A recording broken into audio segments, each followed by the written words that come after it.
Hi guys, MC here. This is actually take 3 of Friday Beer Storming. Take 1, take 2, neither worked, nor did the band. There was a band called that. No, that was Take That. Anyway, I think Facebook Live's having a conniption this afternoon. So until I see some people come on in, we'll just roll with this. Today, if Facebook's server comes to the party this time around and actually broadcasts us, today I'm going to run through the results of the recent poll, which asks you, which email marketing tool are you using?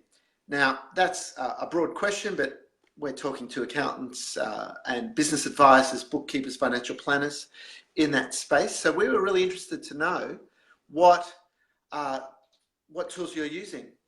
And I think the Facebook Live conniption is over. It's working. Welcome. Hello, Elizabeth. And I know you don't drink, but I'm going to have an extra one for you today. Yes, third time works like a charm indeed. Now, because I did a Facebook Live earlier that went for 20 minutes, and I've got to tell you, it was pretty impressive. I can say that because I'm the only one that knows what was said. Facebook non-live. But anyway, we're live now. Wonderful to see you. And it's interesting when you do a Facebook Live, a little message pops up. It says, you're live. We're building an audience for you. Pretty cool technology when it works. Now, this afternoon's little Facebook Live conniption was the first time that it has not worked. But when you're doing new things, pushing the envelope, sometimes stuff happens and hits the proverbial fan.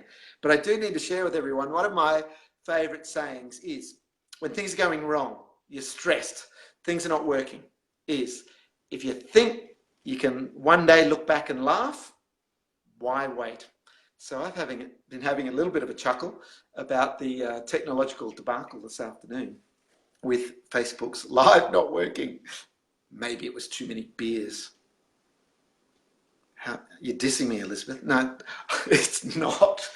I've had a massive day. We've had a huge day. Now, you would think that a day that starts with climbing a mountain, could call it a mountain, Mount Coolum, near where I live on the Sunshine Coast, and then catching some awesome waves in crystal clear water, all before 6 a.m. is the perfect way to start a day. And I was thinking, I can't stop smiling. This day's only going to get better. Now, it was a great day. Just finished with a few little technical difficulties. Okay. So, Elizabeth, you're saying it's choppy, but it might be your interwebs. We'll see. Okay.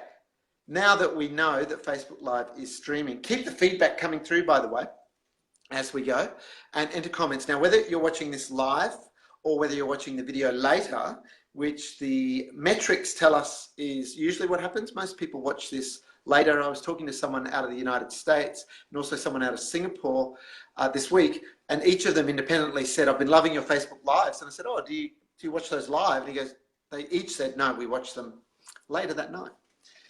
But anyway, some of you are here live, so let's get into it.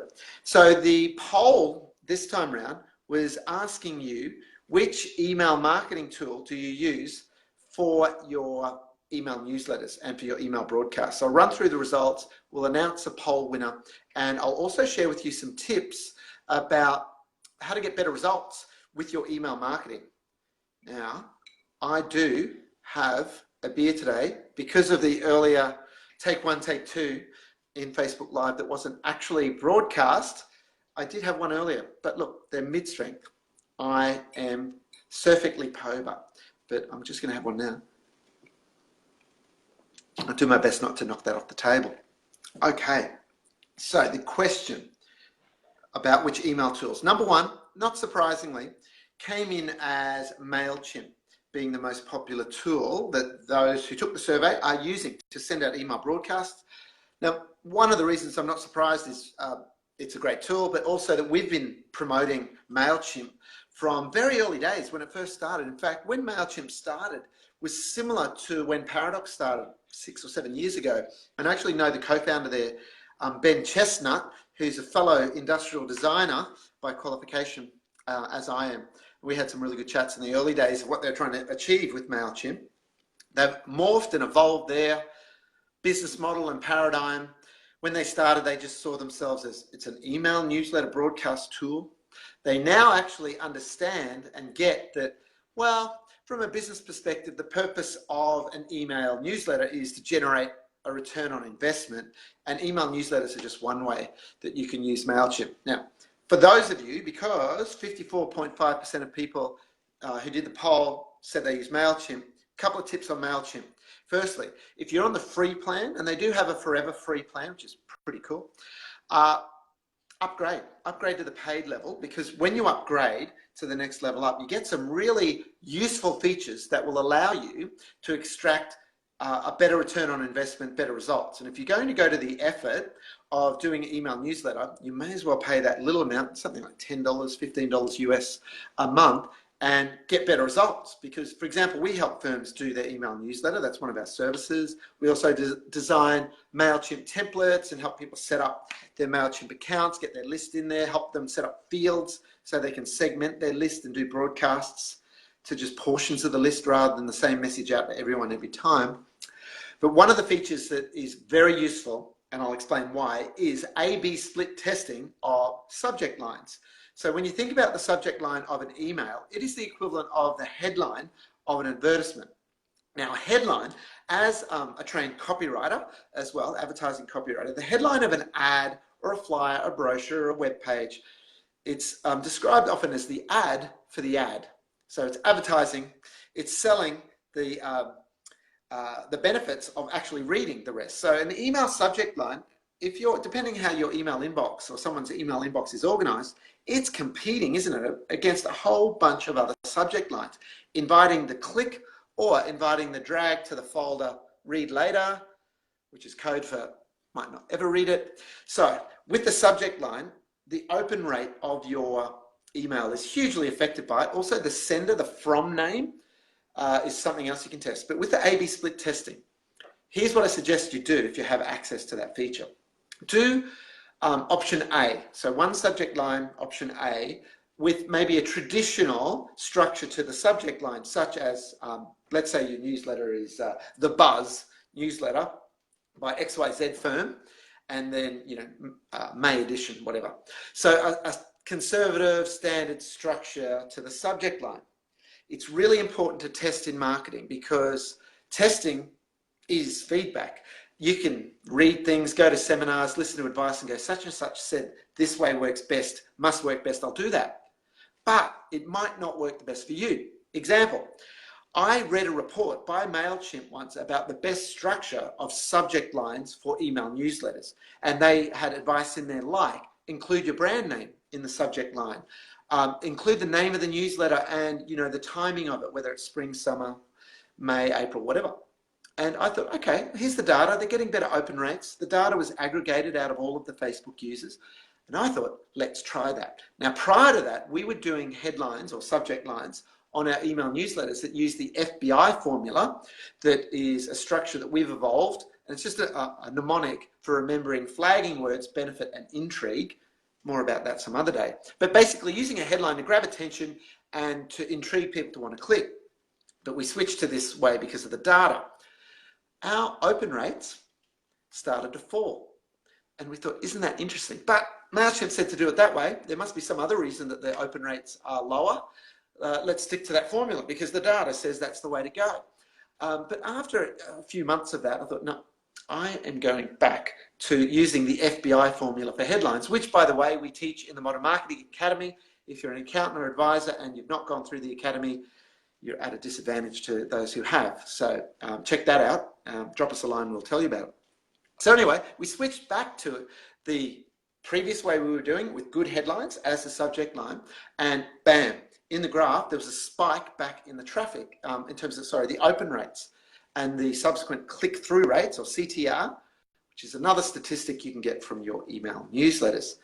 I was so surprised by that, but it was a very good lesson in testing. So your list and the behavior of your list can be different from other businesses, other industries, even the same similar businesses in the same sector or profession that you're in.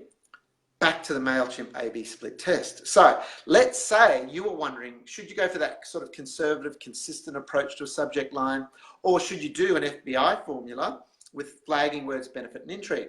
Well, let the testing tell you. So do that other style of headline for subject line B.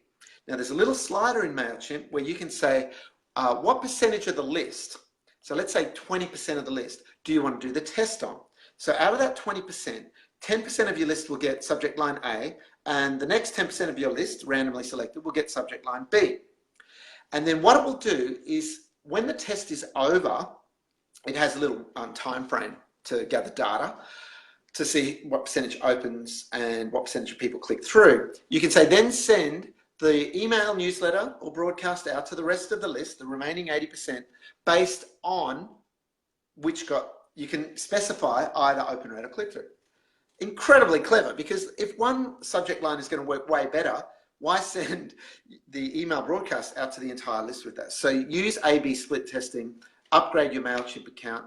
Other functions in paid MailChimp accounts that you don't get in the free MailChimp account is what they now call automation. They used to call it autoresponders, which is just a generic description of when someone downloads something from your website, let's say an ebook or some other lead magnet, 1 or 2 page PDF that is of value to your target market segments and your niches.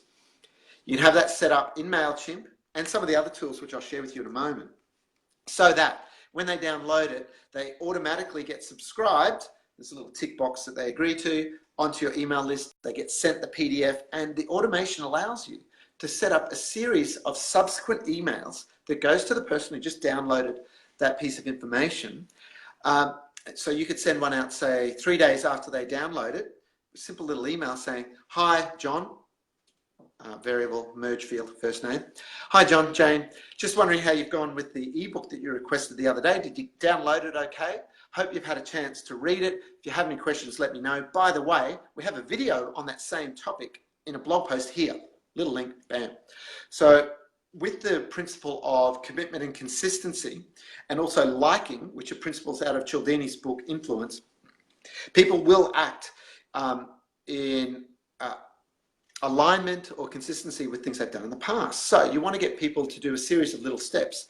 So that's another easy little step to someone who's just downloaded something from you a few days ago, to then get another email from you, go, oh, open it, oh, okay, click through to the video, look at the video, and they'll start to become more familiar with you and feel like they know, like, and trust you. So know, like, and trust are the 3 checkboxes you need to have ticked in someone's mind before they'll buy from you.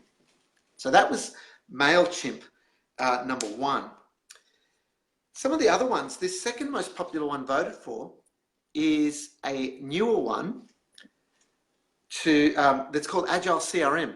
Agile CRM is a very cool CRM that also does email broadcasts. Other ones voted on include MYP eMarketing. MYP is a Brisbane-based software company that has a different approach to cloud-based software. And one of the really cool things they can do, quick side note, is if you have a process in your business that you want to systemize and you think could be turned into a piece of software and highly automated, they can actually develop apps for you to help you leverage and scale your advisory services. Pretty switched on group of people there. That's MYP. But they have a module called eMarketing that allows broadcasts. I must say, as a tool in and of itself, it's quite rudimentary compared to something like MailChimp and Agile CRM, but that's one of the things that it does. The next most popular one was called Drip. So that's a reference to doing a series of emails that drip or have little touches and contacts with the list. Drip was recently acquired by Leadpages, a software company out of the States that is a great platform for doing sales pages, landing pages, that sort of thing. And they've acquired Drip because once someone, as I mentioned before, downloads something from your website, you should be communicating with them and use automation where you can, so that you build it once and it works while you sleep, 24/7, 365 days of the year. And that's just perfect hand in glove with having landing pages. Now, the next most popular one was put in there as a little bit of a trick question. So those of you who answered Outlook as being the tool that you use for email broadcasts, the education for you here is don't do it. Don't use Outlook. Don't use, whether we're talking old desktop Outlook or in the cloud, Office 365. It is not a tool. It's not a marketing tool for doing broadcasts. Because all these other tools that I've mentioned, you can get statistics. What percentage of people open, what percentage of people click through, and also who opened, who clicked through. You can see leads and interest levels, and then you can trigger automation off the back of those behaviors. So Outlook, don't go there. It's a very amateur way to do it, even though you can paste into the blind carbon copy field, the BCC field, a whole bunch of emails, and then maybe put your own generic email address in too. You know, you can't even merge in people's names. That's a very, very old school, unsophisticated way of doing it. Okay, so a couple of tips for you. Now, just having a look at my phone here on the Facebook Live. Swipe left so people can, yep, cool. Okay, all good. So send through any comments as we go. Hello, Brad. Comment there, Elizabeth. MailChimp has an easy learning curve. Totally agree. It's got really good templates that are mobile responsive. They were one of the first movers in that mobile responsive email template design space. Now it's kind of common. Most platforms have mobile responsive templates that look equally good on smartphones, tablets, and normal computers. Very important now with 2/3, it's actually getting up closer. I saw some data the other day, it's about 3/4 of emails being read on mobile devices. So if people have to pinch and zoom to, you know, zoom in and pan and flick around to see your emails that you're sending them, not good. Make sure that you use mobile responsive. By the way, one of the services that we do for people around MailChimp and any platform is we can design the HTML template for you so it matches your colors, your branding, has your logos, all that sort of thing. That's like a mini website project. But here's a tip around templates. In your MailChimp, or whether we're talking any of the other platforms, or if you're using more sophisticated marketing automation platforms, you know, things like Infusionsoft, which we use, love, recommend, and others like Ontraport, HubSpot. In addition to your branded e-newsletter that looks like an e-newsletter, you need to have another template that is just a plain template that looks like your normal emails. So it's just white at the top until you put your text in there. And it has your email signature. Make it look identical if you can, depending what fonts are available in the tool that you're using. So match everything about the normal email signature that you use when you send a one-on-one email out of Gmail or Outlook or whatever you're using. Now, the reason why that's really important is I don't think any of us wakes up and goes, I can't wait to get to my email newsletters this morning. Many of us are probably drowning in them, but we all do tend to process the personal emails that look like they've been sent just to us. So let's say you're doing a monthly e-newsletter. Intersperse that with one, maybe even 2 or 3 emails that are using the other template that makes them look like they've just come out of your personal email inbox. And keep these ones just text, don't fill them up with pictures because you don't do that when you send a normal personal email to someone typically. And keep them brief. So here's an example of something that you can do. Let's say you're promoting an event like a webinar or a workshop. You can send out an email on the plain template that says, hi, first name.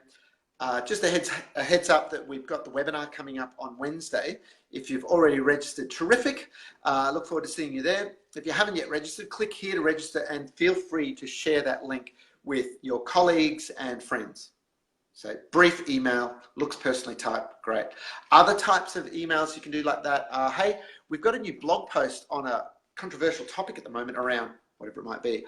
I'd really love it if you could share your views and your opinions in a comment beneath the blog post.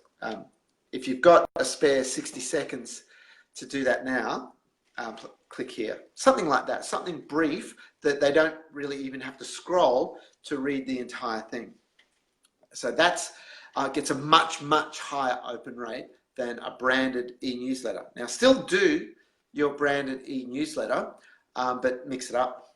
All right, so I love it when Facebook Live actually broadcasts. Crazy idea, as it did not do earlier. So you can see more people coming in now as we get towards the end of Friday on the Eastern Seaboard. Okay, so let's now draw the winner of the prize draw this time. So a reminder, we do the poll on a 2-week cycle. Each time you enter the poll, you get a draw. Each time you share the link, which you can do after you do the poll, you get a link so you can share the poll onto your Facebook timeline, or you can copy the link and share it out in LinkedIn or Twitter, however you like.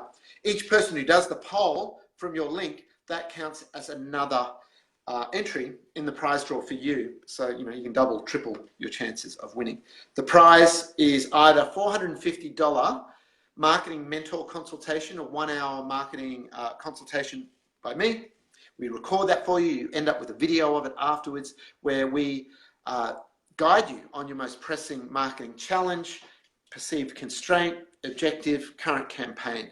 And it can cover anything from strategy to marketing to selling or any of the technology and innovation around that. Or the other prize you can choose if you happen to be the winner in a moment is a masterclass ticket. So that's valued at $997. So double virtually what the other one is, but you might not be able to get the masterclass based on where you live. So we've got clients from all over the world now. Paradox just had a record month. One more day left on Monday for the month, but things are really cooking at the moment. Huge response to the next masterclass in Brisbane in November. So that's a Monday, Tuesday, 21, 22 November. How to build a marketing machine, and we're launching or announcing, releasing, unveiling Marketing Machine 2.0. So the new version of our marketing machine model. But you will leave, you're going to love it, with a one-page plan for the coming year for your business based on the 10 elements, the 10 components of the marketing machine. And we've evolved our marketing machine model because things keep changing in marketing, not just technology, but also methodology around things that can be done. So, drum roll, please. Oh, and by the way, that thing about sharing the links that I mentioned earlier, I see that some of you are sharing links and gamifying it and sharing the links with each other. Okay. Hats off to you. That's all cool. I'm just glad that you're taking part in the poll. So I click the little participants button in my app. I'm doing it on my laptop today. My son took my iPad. I hope I see it again at some point. All right. And I click the draw winner button and it says application will draw one random winner. Here we go. Click the green button.